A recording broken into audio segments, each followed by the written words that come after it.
that is so critical for us to work on our submission of our will. Second thing. This is a big one. Giving. Let me start by saying this. Newsflash. God don't need your money.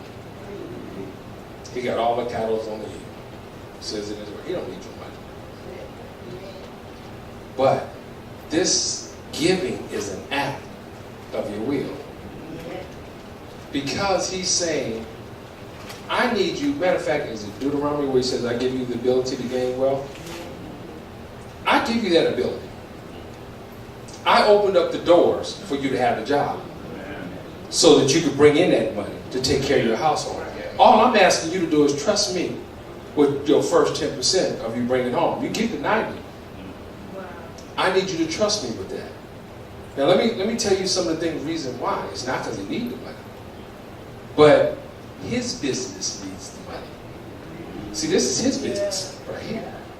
And in his business, the CEO is responsible for taking care of people out there on the street, for taking care of his congregation in here, for doing the things that God has put on his heart that he needs to do.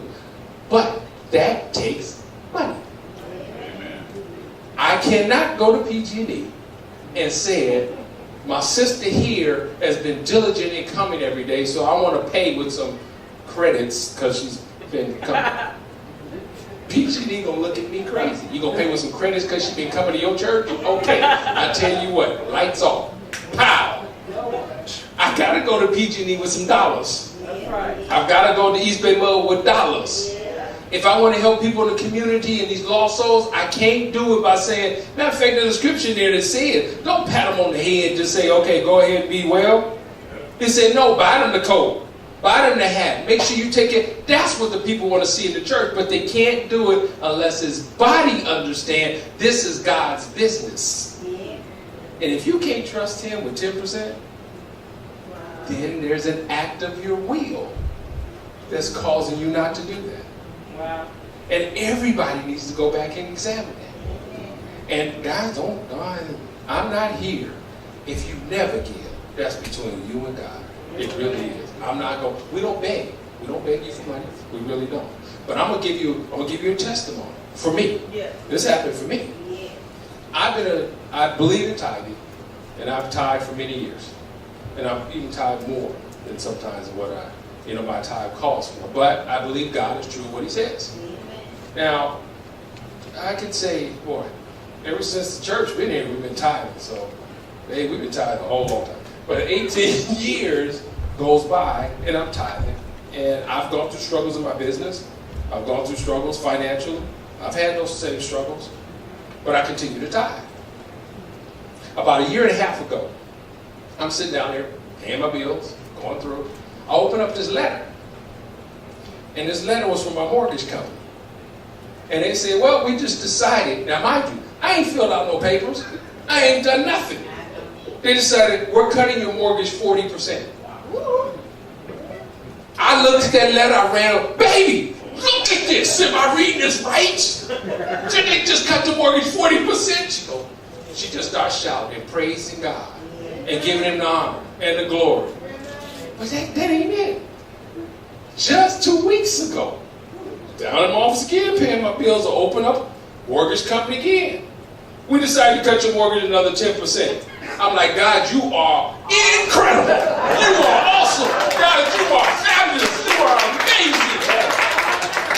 People are sending letters to mortgage companies and they deny them. I ain't sent letter me first. They ain't even talk. They didn't even pick up the phone and call nobody. They sending me letters. Amen. But that's how God works.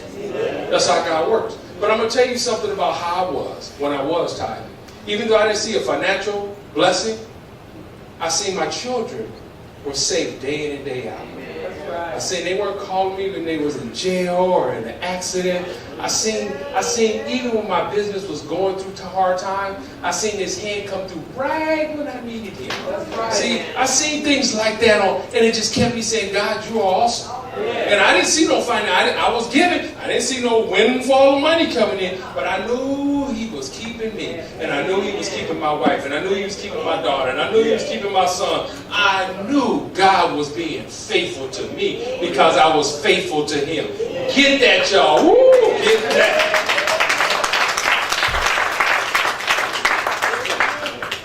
The third area. Oh, this is a good one.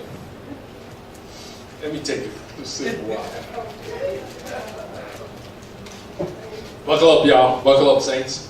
Because this is the one that's probably the hardest for all of y'all. Not the majority. Or maybe no one. No, it is. The third thing that's very difficult in our Christian walk is controlling our tongue. James 3 and 5 says, a tongue is a little member and boasts great things. James also calls the tongue a world of iniquity. No one can tame the tongue. And some of you out there got that and hold on to it. Can't nobody tame the tongue. They didn't read that part of the Bible and said, can't nobody tame it, so I might as well go on and use it. No. But he also said God can.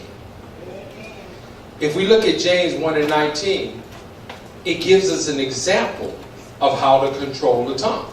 So if you have trouble controlling the tongue, get James 1 and 19 and read this on and on. Now, it says, my beloved brother, let every man be swift to hear.